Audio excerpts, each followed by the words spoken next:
শুনছো কি, হো হো হো, শুনছো কি,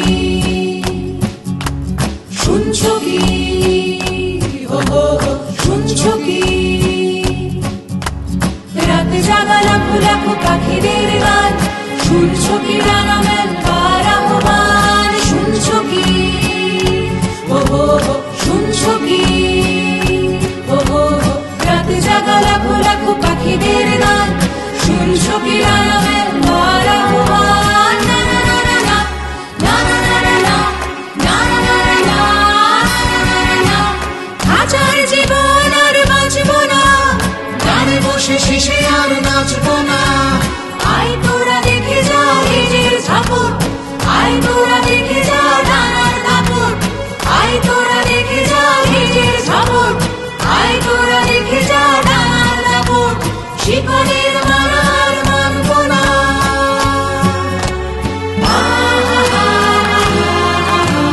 মানবো না মানবো না মানবো না, মানবো না মানবো না মানবো না। দেখছো কি, হো হো হো, দেখছো কি? দেখো আগুনের পাখিরা উড়ছে, দেখো খাঁচার বাঁধন যত পুড়ছে, দেখো রাতের আকাশ জুড়ে আশার মশাল হয়ে মিছিলে মিছিলে সে জুড়ছে। আগুনের পাখিরা উড়ছে, দেখো আগুনের পাখিরা উড়ছে, মিছিলে মিছিলে সে জুড়ছে। দেখো আগুনের পাখিরা উড়ছে, মিছিলে মিছিলে সে জুড়ছে। দেখো আগুনের পাখিরা উড়ছে, মিছিলে মিছিলে সে জুড়ছে। দেখো আগুনের পাখিরা উড়ছে, মিছিলে মিছিলে সে জুড়ছে। দেখো আগুনের পাখিরা উড়ছে। আজকের এই ভিডিওতে উৎপল দত্ত সম্বন্ধে বেশ কিছু অজানা কথা আপনাদেরকে জানাবো। তার কারণ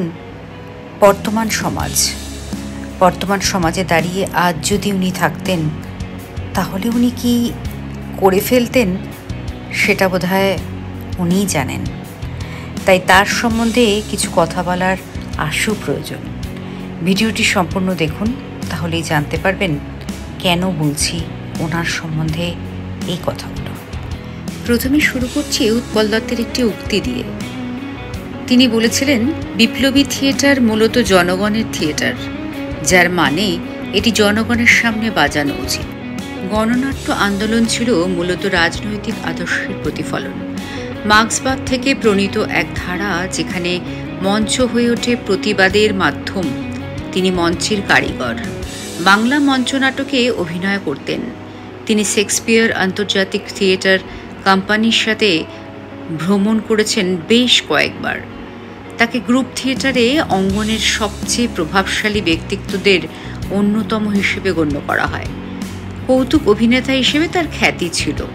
তিনি হিন্দি চলচ্চিত্র গুড্ডি, গোলমাল, শৌখিন ও রং বেরঙ্গিতে অভিনয় করেছেন। তিনি সত্যজিৎ রায়ের পরিচালনায় জন অরণ্য, হীরক রাজার দেশে, জয় বাবা ফেলুনাথ এবং আগন্তুক সিনেমায় অভিনয় করেছেন। এই কথাগুলো আমরা সবাই জানি। তবে আজ কেন কথা বলতে বসেছি জানেন? তার কারণ রাজনৈতিক দর্শনের দিক থেকে তিনি ছিলেন বামপন্থী ও মার্ক্সবাদী। উৎপল দত্তের বিখ্যাত নাটকের মধ্যে রয়েছে টিনের তলোয়ার, মানুষের অধিকার ইত্যাদি, এবং সর্বোপরি কল্লোল, যার জন্য তাকে জেল পর্যন্ত যেতে হয়েছিল। তার নাটকগুলিকে আমরা 3 ভাগে ভাগ করে নিতে পারি: পূর্ণাঙ্গ নাটক, পথনাটিকা, যাত্রাপালা। উৎপল দত্ত অমিতাভ বচ্চন অভিনীত দ্য গ্রেট গামলার, ইনক্লাব চলচ্চিত্র এবং বরসাত কি এক রাতের মতো কিছু সফল চরিত্রে প্রধান খলনায়কের চরিত্রে অভিনয় করেছিলেন। অমিতাভ বচ্চনের প্রথম উদ্যোগ 7 হিন্দুস্তানিতে তিনি প্রধান নায়ক ছিলেন। উৎপল দত্ত আজীবন মার্ক্সবাদী ছিলেন এবং ভারতের কমিউনিস্ট পার্টি মার্ক্সবাদীর একজন সক্রিয় সমর্থক ছিলেন। তার বামপন্থী বিপ্লবী থিয়েটার ছিল সমসাময়িক বাংলা থিয়েটারের একটি ঘটনা। তিনি কমিউনিস্ট পার্টির পক্ষে অনেক পথনাটক মঞ্চস্থ করেন। 1965 সালে পশ্চিমবঙ্গের কংগ্রেস সরকার তাকে কারাগারে বন্দী করে। এবং কয়েক মাস আটকে রাখে, কারণ তৎকালীন রাজ্য সরকার আশঙ্কা করেছিল যে তার নাটক কল্লোল তরঙ্গের শব্দ 1946 সালের রয়্যাল ইন্ডিয়ান নেভি বিদ্রোহের ওপর ভিত্তি করে তৈরি হয়েছিল। নাটকটির ধ্বংসাত্মক বার্তা, যা কলকাতার মিনার্ভা থিয়েটারে প্যাকড শো চালিয়েছিল, পশ্চিমবঙ্গের সরকারের বিরোধী বিক্ষোভকে উস্কে দিতে পারে। নাটকটি মিনার্ভাতে তার দীর্ঘতম চলমান নাটক হিসেবে পরিণত হয়। 1968 সালে মানুষের অধিকারে অফ পিপলস রাইটস একটি ডকুমেন্টারি ড্রামা হিসেবে মঞ্চস্থ হয়েছিল। আগে বাংলা থিয়েটারে একটি নতুন ধারা ছিল, যদিও মিনার্ভাতে এটি তার গ্রুপের শেষ প্রযোজনা হিসেবে পরিণত হয়েছিল। তারা শীঘ্রই থিয়েটার ছেড়ে চলে যায়। তারপর দলটিকে পিপলস লিটল থিয়েটার নাম দেওয়া হয়, যেহেতু এটি আরও একটি নতুন দিক নিয়েছিল। তার কাজ মানুষের কাছাকাছি এসেছিল এবং এই পর্যায়টি ভারতীয় স্ট্রিট থিয়েটারকে জনপ্রিয় করার ক্ষেত্রে একটি গুরুত্বপূর্ণ ভূমিকা পালন করেছিল, কারণ তিনি রাস্তার কোণে বা পোস্টার নাটকে অভিনয় করতে শুরু করেছিলেন, খোলা জায়গায়, কোনো কিছু ছাড়াই, সাহায্য বা অলঙ্করণ, প্রচুর ভিড়ের আগে। এই বছরটি যাত্রা বা যাত্রাপালা, একটি বাংলা লোকনাট্য রূপ যা মূলত পশ্চিমবঙ্গের গ্রামীণ জুড়ে পরিবেশিত হয়েছিল, তার রূপান্তরকে চিহ্নিত করেছিল। তিনি যাত্রার চিত্রনাট্য লিখতে শুরু করেন, নির্মাণ ও অভিনয় করেন, এমনকি নিজের যাত্রা দল গঠন করেন। তাঁর যাত্রা রাজনৈতিক নাটকগুলি প্রায়শই উন্মুক্ত মঞ্চে নির্মিত হয়েছিল এবং কমিউনিস্ট মতাদর্শের প্রতি তার অঙ্গীকারের প্রতীক, এবং আজ তা তার দীর্ঘস্থায়ী উত্তরাধিকার। 1970-এর দশকে তার 3টি নাটক ব্যারিকেড, দুঃস্বপ্নের শহর এবং এবার রাজার পালা সরকারিভাবে নিষিদ্ধ হওয়া সত্ত্বেও ভিড় আকর্ষণ করেছিল। 1963 সালের মস্কোতে নিকিতা ক্রুশ্চেভের সমর্থকদের দ্বারা একজন স্ট্যালিনপন্থী প্রাক্তন পলিট ব্যুরোর সদস্যের বিরুদ্ধে একটি বাস্তব বিচারের ভিত্তিতে তিনি জেলে থাকাকালীন 1964 সালে লৌহা মানব, দ্য আয়রন ম্যান লিখেছিলেন। এটি প্রথম মঞ্চস্থ হয়েছিল আলিপুর জেলে 1965 পিপলস লিটল থিয়েটার দ্বারা। কারাগারে তার অবস্থান বিদ্রোহী এবং রাজনৈতিকভাবে অভিযুক্ত নাটকের একটি নতুন সময়ের সূচনা করে, যার মধ্যে রয়েছে টিনের তলোয়ার, দ্য টিন সোর্ড, আংশিকভাবে পিপম্যালিয়ন, দুঃস্বপ্নের নগরী, নাইটমেয়ার সিটি, মানুষের অধিকার, স্কটসবোরো বয়েজ মামলার ওপর ভিত্তি করে এগুলো করা হয়েছিল। 1931 সালে স্কটসবোরো বিচারের জাতিগত বৈষম্য ও অবিচারের বিরুদ্ধে প্রতিবাদ, সূর্য শিকার, মহাবিদ্রোহ এবং লাল দুর্গ সম্পর্কে একটি কাল্পনিক পূর্ব ইউরোপীয় দেশে প্রতিষ্ঠিত কমিউনিজমের পতন এবং জনতার আফিম, ভারতীয় রাজনৈতিক দলগুলি লাভের জন্য ধর্মকে শোষণ করার জন্য বিলাপ করেছিল। সব মিলিয়ে তিনি 22টি পূর্ণ দৈর্ঘ্যের নাটক, 15টি পোস্টার নাটক, 29টি যাত্রা স্ক্রিপ্ট লিখেছেন, হাজার হাজার শোতে অভিনয় করেছেন এবং শেক্সপিয়ার, গিরিশ ঘোষ, স্ট্যানিস্লাভস্কির গুরুতর গবেষণা লেখার পাশাপাশি 60-এরও বেশি প্রযোজনা করেছেন। নাটকের জন্য জেল খেটেছিলেন অনেক দিন। শেক্সপিয়ার ছিল তার শ্বাস প্রশ্বাস। অনেকেই বলেন অনেক ব্রিটিশের থেকেও তিনি ভালো ইংরেজি বলতেন। সেই তিনি গর্জে উঠেছিলেন বাংলা ছবির পুরস্কার প্রদান অনুষ্ঠানের ঘোষণা যখন ইংরেজিতে হচ্ছে দেখে। পুরস্কার মঞ্চে দৃঢ় কণ্ঠে বলেছিলেন, বুঝতে পারছি না আমি কোথায় আছি, লন্ডন না আমেরিকায়। আমি এখানে যে উপস্থিত তাতেই আমি লজ্জিত। এরপর স্টেজ থেকে নেমে এসে হনহন করে প্রেক্ষাগৃহে ছেড়ে চলে গিয়েছিলেন। তিনি উৎপল দত্ত, আপাদমস্তক একজন থিয়েটারওয়ালা হিসেবে বিশ্বব্যাপী পরিচিত ছিলেন। চলচ্চিত্র সমালোচকরা উৎপল দত্ত সম্পর্কে বলেন, বাণিজ্যিক হোক বা তথাকথিত আর্ট ফিল্ম, বাংলা কিংবা হিন্দি, অভিনয়ের সূত্রে তিনি সত্যি সব্যসাচী, অগাধ পাণ্ডিত্যের অধিকারী। জীবনের জেগে থাকার সময়ের যে কোনো মুহূর্তে বই ছিল তার চিরসঙ্গী। শুটিং করেছেন সেখানেও বই। শট রেডি হলে বইটা কিছুক্ষণের জন্য বন্ধ করে পরিচালকের নির্দেশ মতো অনবদ্য অভিনয়, প্রায় সিঙ্গল টেক আর ওকে। বাবা মায়ের সঙ্গে একসময় উৎপল দত্ত পেশাদার থিয়েটার দেখতে শুরু করেন।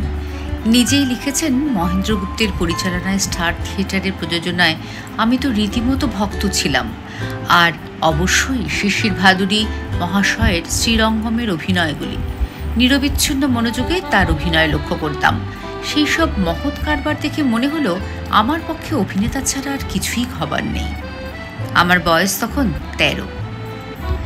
কাজী বুঝতেই পারছেন তিনি নাটকের সঙ্গে কতটা ওতপ্রোতভাবে জড়িত ছিলেন। নাটক ছিল তার কাছে প্রতিবাদের ভাষা। হাতিয়ার হিসেবে তিনি নাটককে ব্যবহার করতেন।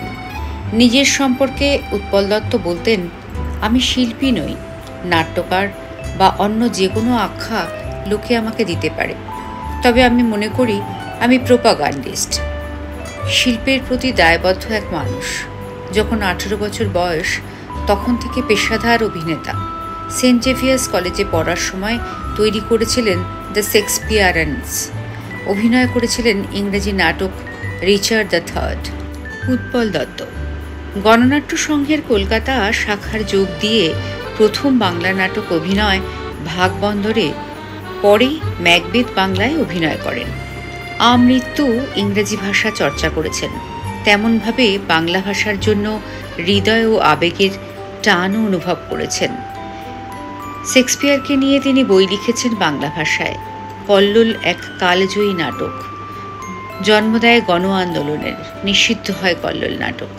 1965 সালের 23 সেপ্টেম্বর মহালয়ার দিন গ্রেফতার করা হয় উৎপল দত্তকে। জেল খাটলেন অনেক দিন। নাটকটি অমর হয়ে রয়েছে গণমানুষের নাটক হয়ে, সাথে সাথে অমরত্ব দিয়েছে মহান নাট্যকার উৎপল দত্তকে। নাটকের দৃশ্যে উনি মঞ্চে ঢুকেই নিজের স্বভাবসিদ্ধ ভঙ্গিতে বলতেন, নামগুলো পড়ো, নামগুলো পড়ো। নামগুলো পড়া হতো। কল্লোলের জন্য উৎপল দত্তকে জেলে ভরে দিয়ে শাসক ভেবেছিল নাটক বন্ধ করা যাবে। আন্তর্জাতিক খ্যাতিসম্পন্ন অনেক শিল্পী, সাংস্কৃতিক কর্মী উৎপলের মুক্তি চেয়ে বিবৃতি দেন। স্লোগান উঠেছিল, কল্লোল চলছে, চলবে। ভারতবর্ষ শুধু নয়, নাটকের কথা পৌঁছে গিয়েছিল বিদেশে। সত্যজিৎ রায়ের মতো প্রবাদ প্রতিম চিত্র পরিচালকের অভিমত, উত্তম কুমার ছাড়া নায়ক ছবি যেমন করা সম্ভব হতো না, তেমনি উৎপল দত্তের অভিনীত প্রথম হিন্দি ছবি ভুবন সোম চরিত্রে তিনি ছাড়া অন্য কোনো বিকল্প ভাবা যায় না। মানিকবাবু তার 21 নম্বর ছবিতে প্রথম উৎপল দত্তকে সুযোগ দিলেন।